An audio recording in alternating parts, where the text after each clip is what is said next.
Manusia lama telah ditanggalkan. Kita ini adalah manusia baru, sehingga kita percaya tahun baru, berkat baru, harapan baru Tuhan siapkan bagi orang-orang yang mau berubah dan memiliki karakter seperti Yesus.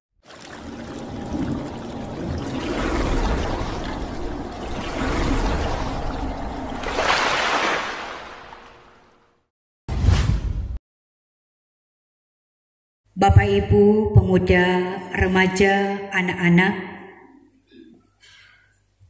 yang dikasihi dan mengasihi Tuhan kita Yesus Kristus, puji Tuhan, selamat bakudapa di hari pertama tahun yang baru ini. Selamat bersyukur, selamat berbahagia. Dan yang pasti setiap kita sama, bukan karena hebat dan kuatnya saya dan saudara. Orang boleh ada menikmati tahun yang baru. Memang sejak jam menunjukkan pukul 12.00, setiap kita menyambut tahun yang baru ditandai dengan letusan-letusan tanda kita telah berada di tahun yang baru. Saudaraku, tahun baru bahkan hari pertama ini bagi kita semua adalah anugerah Tuhan. Perjalanan panjang yang telah saya dan saudara lewati. Perjuangan hidup yang dapatlah dikatakan melelahkan. Karena bukankah dalam ibadah akhir tahun kita dibawa dalam renung sejenak, ingat, menoleh ke belakang. Memang ada banyak kisah hidup. Ada banyak kenangan-kenangan yang sampai saat ini masih membekas dan mungkin sulit untuk dilupakan.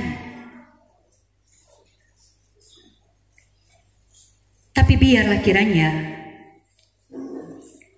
setiap kita yang merasakan bahwa ini anugerah, ini adalah hadiah, sekalipun dalam memasuki tahun 2025 masih misteri, masih tanda tanya.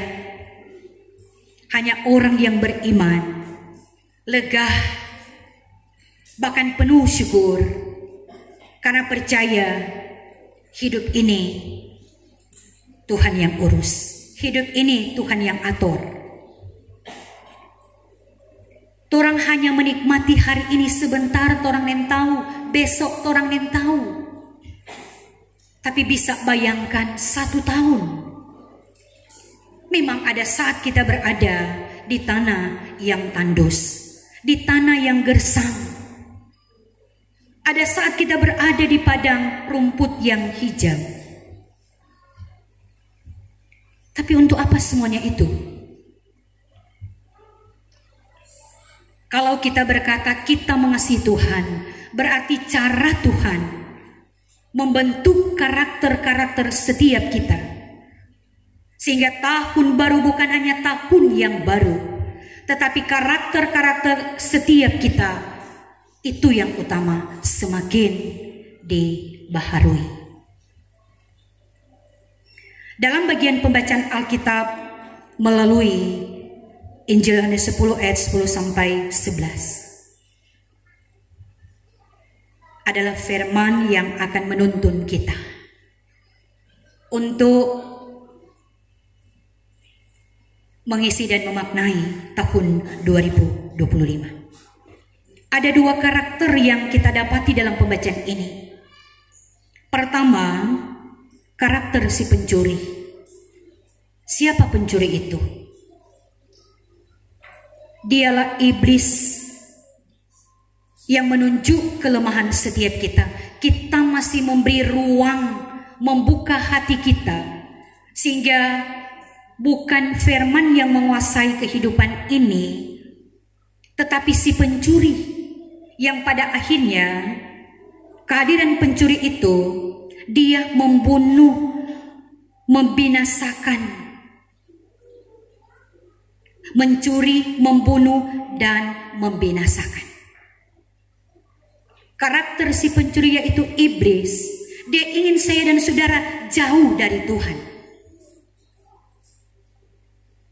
Karakter si pencuri ini mengotori hati dan pikiran, membuat hati kita tidak tenang, berprasangka buruk, merancangkan kehidupan-kehidupan gelap. Dia merampas firman, menuntun kehidupan ini. Mari dalam persekutuan ini juga saya dan saudara, kita merasa memang banyak yang hilang dalam kehidupan ini. Setiap pribadi dan keluarga, mari kita akui dengan jujur di hadapan Tuhan. Banyak yang hilang hubungan kita dengan Tuhan, hubungan kita dengan sesama, yang saya itu semakin indah, semakin mengasihi. Tetapi di sini masih ada prasangka, masih ada curiga, masih ada kebencian, masih ada dendam. Itulah pekerjaan si pencuri yang mencuri kebahagiaan, yang mencuri kesejahteraan, karena hanya tertuju pada diri sendiri. Kehadiran iblis, sekali lagi, dia tidak ingin saya dan saudara bahagia. Dia tidak ingin dekat dengan Tuhan.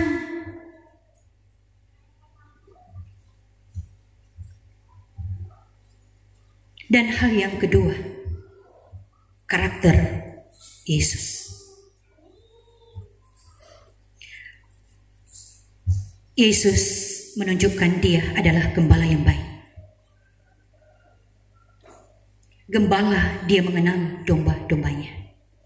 Setiap domba-dombanya dia mengenal karakter.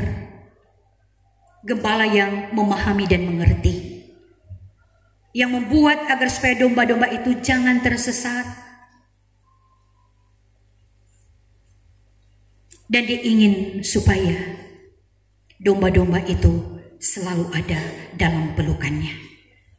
Jangan ada dalam pelukan si pencuri yang merampas dan membinasakan. Bukankah setiap kita ketika memiliki karakter Yesus, sekalipun memang banyak hal yang memang menduka citakan hati, perasaan ini yang terkadang memang membutuhkan pengorbanan. Tetapi pengorbanan itulah yang membuat kita tetap tegar, tetap sukacita, sekalipun hal-hal yang diperhadapkan di dalam kehidupan ini menyedihkan, menduka citakan. Tetapi hati ini ketika memang telah dipulihkan, mau meneladani cara Yesus, tetap dia melakukan kebaikan. Tetap dia senyum, senyum yang tulus, ceria, bukan dibuat-buat, tetapi ingin orang-orang yang ada di sekitarnya tentu menikmati kebahagiaan. Dan Yesus, dia bukan hanya menggembalakan, tetapi ingin agar supaya mempunyai hidup kekekalan, hidup dalam kelimpahan. Dalam arti ini lagi menunjukkan agar domba-dombanya menikmati kelimpahan secara utuh, menunjuk jasmani dan rohani. Inilah bekal untuk kita, yang tentunya juga bagi setiap kita memang pengalaman hidup berbeda-beda. Tetapi setiap kita yang ada saat ini, kita punya tekad mau ingin lebih baik dari hari ini. Sehingga kembara juang yang ada di hadapan kita bukanlah satu hal yang membatasi kita pesimis, tetapi semakin optimis. Walaupun memang melihat keadaan yang ada di sekitar kita, sebagai gereja kita selalu diperlengkapi bukan semakin kecil, apalagi masalah iman yang diperhadapkan bagi saya dan saudara. Ini semakin besar, tetapi tidak ada ketakutan. Kalau setiap tahun bukan tahun yang berubah, kalau hidup kita ini berubah, maka pasti kita akan lebih mengasihi Tuhan, bukan lebih mengasihi dunia. Memang dunia dia memberikan kenikmatan sesaat.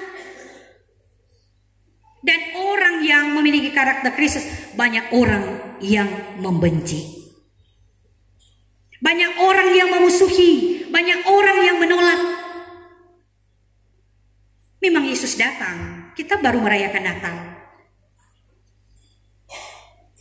Semua rumah penuh menunjukkan ada penolakan yang tanpa juga kita sadari. Ada banyak cara hidup kita yang sebenarnya bentuk penolakan tentang Yesus.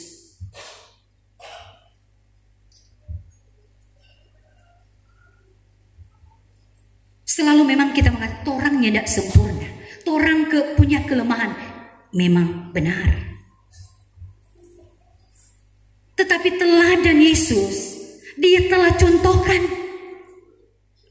hal yang memang harus kita tanggalkan, adalah ego. Hatiku adalah rajaku. Kalau kita tidak mampu taklukkan itu dengan tunduk di hadapan Tuhan, mustahil kita akan berubah. Karena keinginanku, kuasaku yang berkuasa memerintah di dalam hati ini. Tetapi kalau Yesus yang memerintah, kita tunduk, kita hamba, kita tunduk pada Tuhan. Apa saja yang Tuhan perintahkan kita lakukan, sehingga kita pasti akan menyadari, Tuhan, saya ini hamba, tidak bisa berbuat apa-apa. Kita bisa berbuat apa-apa, dan memang kita harus berbuat dan berbuah serta berkarya di tahun 2025. Kita akan menghadapi tahun 2025 ini dengan optimis. Orang yang berpengharapan di dalam Yesus. Tapi kalau orang berkata, sedangkan tahun 2024 kita hidup cuma begini, apalagi tahun 2025. Dimiliki oleh orang-orang yang meragukan kuasa Tuhan. Ingat, setiap kita, orang selalu berkata, orang percaya. Yesus kita adalah Allah yang luar biasa, Allah yang berkuasa, pencipta alam dan semesta. Dia yang mengendalikan semuanya ini. Ingat juga, Dia yang mengendalikan kehidupan kita. Hukum Tuhan juga telah memberkati kita. Tentu setiap kita harus pilih berkat. Kehidupan, bukan kutuk atau kematian. Dan juga nats pembimbing. Manusia lama telah ditanggalkan. Kita ini adalah manusia baru. Sehingga kita percaya tahun baru, berkat baru, harapan baru Tuhan siapkan bagi orang-orang yang mau berubah dan memiliki karakter seperti Yesus. Selamat tahun baru. Tuhan Yesus berkati orang semua. Amin.